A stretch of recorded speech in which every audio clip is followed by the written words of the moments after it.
Nasa 20 kaso ng malversation ang inihahanda ng ombudsman laban sa kontraktor na si CWS Party List Representative Edwin Guardiola.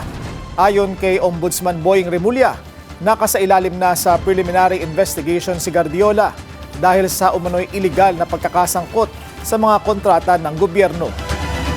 Yung unang kaso, contractor yon, yung yung mga ginawa niya na self-dealing sa loob ng Kongreso, tsaka yung trabaho na hindi dapat ginagawa ng isang congressman, ay ginawa niya.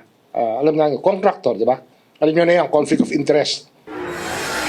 Unang iniulat ng Billionaire News Channel ang $500 billion financial transactions ni Guardiola. Nagbunso dito sa pag-freeze ng kanyang mga asset.